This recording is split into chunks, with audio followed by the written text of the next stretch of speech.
Herbert Simon, en 1947, va être le premier à ne plus s'arrêter qu'à la critique de la rationalité telle que définie par euh, les économistes du 19e siècle et va aller au-delà pour proposer un nouveau concept de rationalité qu'on appelle la rationalité limitée. Il faudrait rappeler qu'Herbert Simon n'est pas un économiste, mais que c'est un politologue, même si en 1975, il va obtenir le prix Nobel d'économie, justement compte tenu de l'impact de son concept de la rationalité limitée sur le développement des sciences économiques. Et d'ailleurs, pas que les sciences économiques, mais les sciences sociales en général.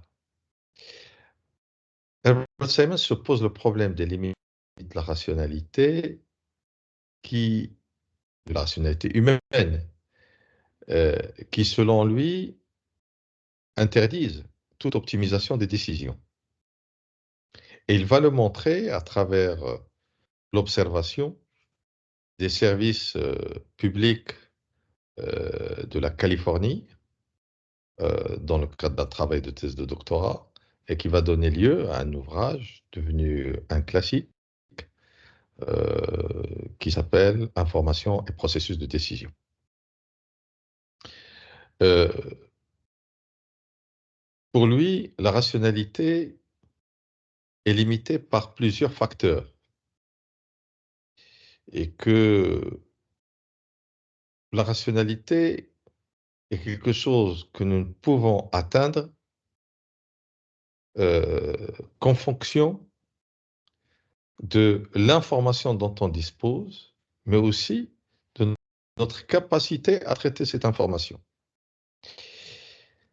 Cette démonstration euh, va donner lieu à une,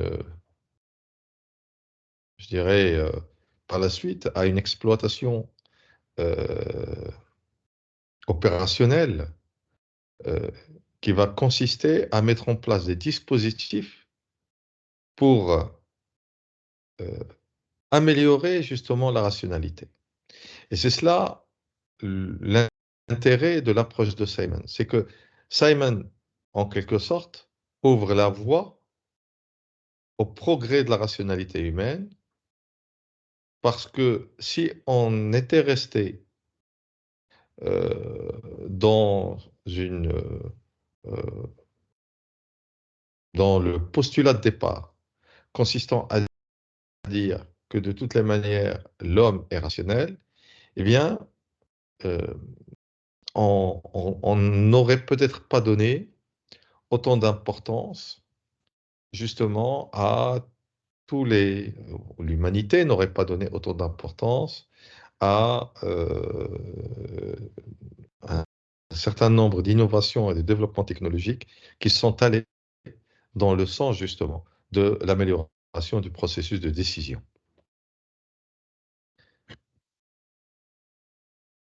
Alors, par quoi la rationalité serait-elle limitée? Selon Simon, par trois facteurs. Premier facteur, c'est la disponibilité de l'information. Euh, si on revient à l'exemple euh, que nous avions étudié dans notre séance introductive, ou que nous avions discuté dans notre séance introductive, celle euh, de, de- de- de la personne qui va au marché pour s'acheter un kilogramme de tomates.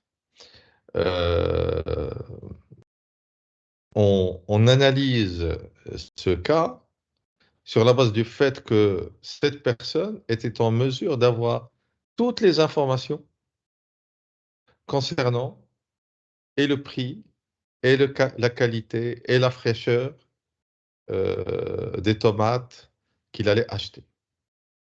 Il va de soi que cette information ne peut en aucun cas être entièrement disponible pour lui. Et si elle était par rapport à deux, trois marchands, euh, elle ne pouvait pas l'être pour l'ensemble des marchands de la ville, des marchands de la région, etc., etc. Donc, la disponibilité pose à ce niveau, la disponibilité de l'information pose à ce niveau un problème, d'autant plus que cette disponibilité-là a un coût. Vous pouvez me dire que le consommateur en question peut faire le tour de tous les marchés et rien ne l'empêche de le faire. Mais pourtant, il va dépenser du temps, il va dépenser des moyens, il y a un coût de déplacement, etc., etc.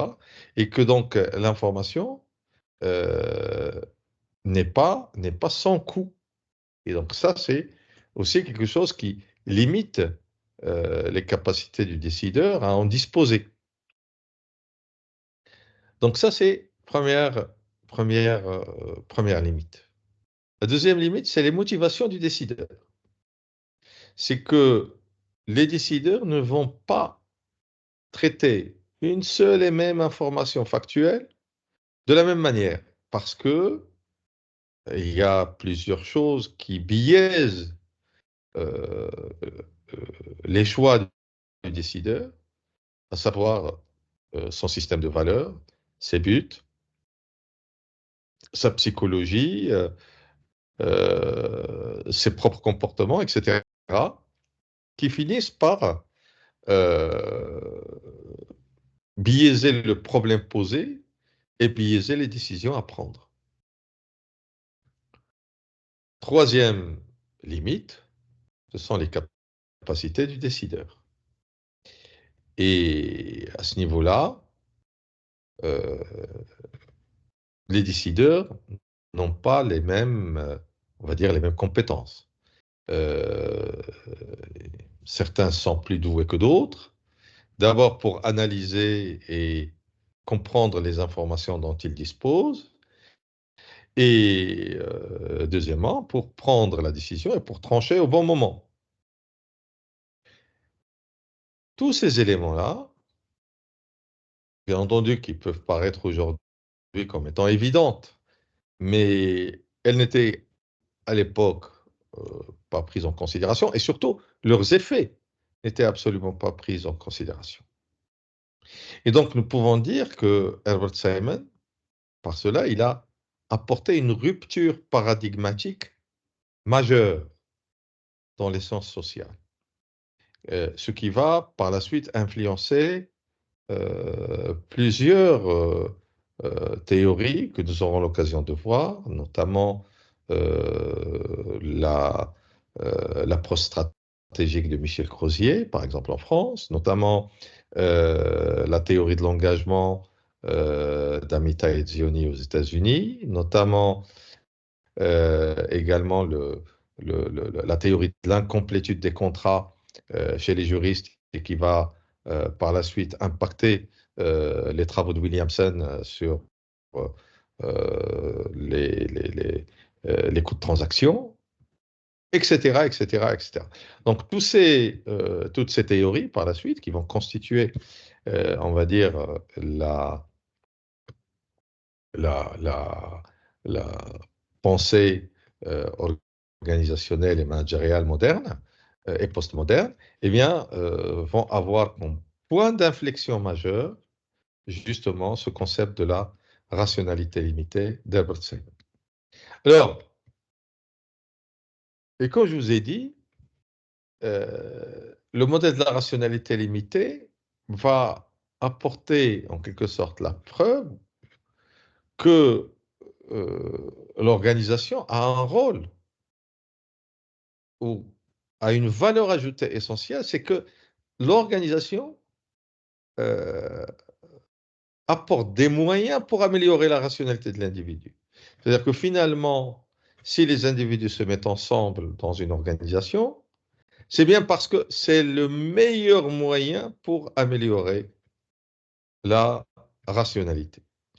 Et donc, euh, ce moyen-là, l'organisation, elle va agir sur la rationalité des individus à travers 5 facteurs selon Simon. D'abord, la division du travail. Et par la spécialisation, chacun va prendre des décisions, aura à prendre des décisions dans les domaines qu'il maîtrise le mieux. Deuxième élément ou deuxième facteur, ce sont les procédures et les standards qui vont permettre la coordination entre les différentes décisions de manière à obtenir l'intérêt général. Parce que l'intérêt général, selon Simon, n'est pas quelque chose qui va s'obtenir d'une manière fataliste. Elle ne va s'obtenir que s'il y a des mécanismes de coordination, où se trouvent les procédures, les standards, mais où se trouve aussi, ça c'est un volet important, l'autorité. Alors, l'autorité, que nous aurons du mal à traduire, est-ce qu'il parle, Simon, d'autorité ou il parle de pouvoir? C'est un long débat.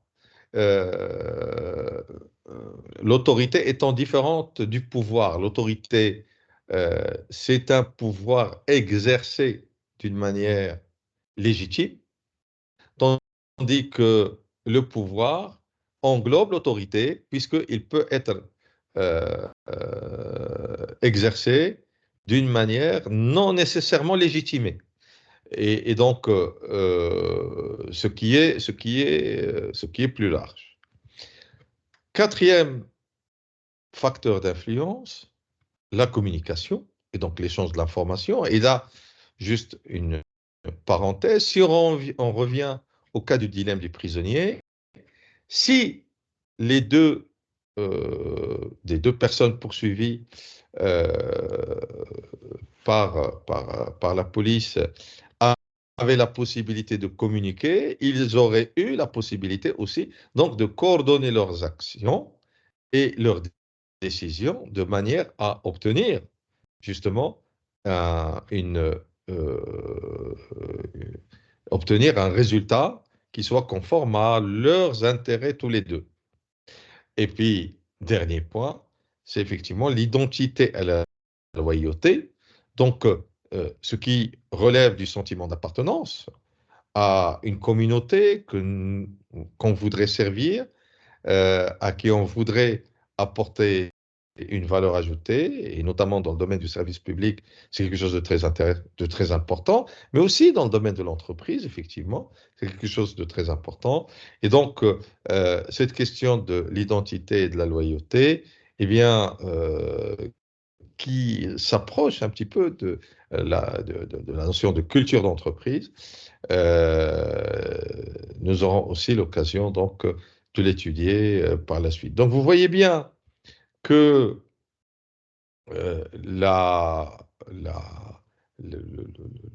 le modèle ou l'approche de Simon est une approche très féconde et qu'elle ouvre la voie vers des développements très très importants que vont connaître ou que va connaître la théorie des organisations par la suite.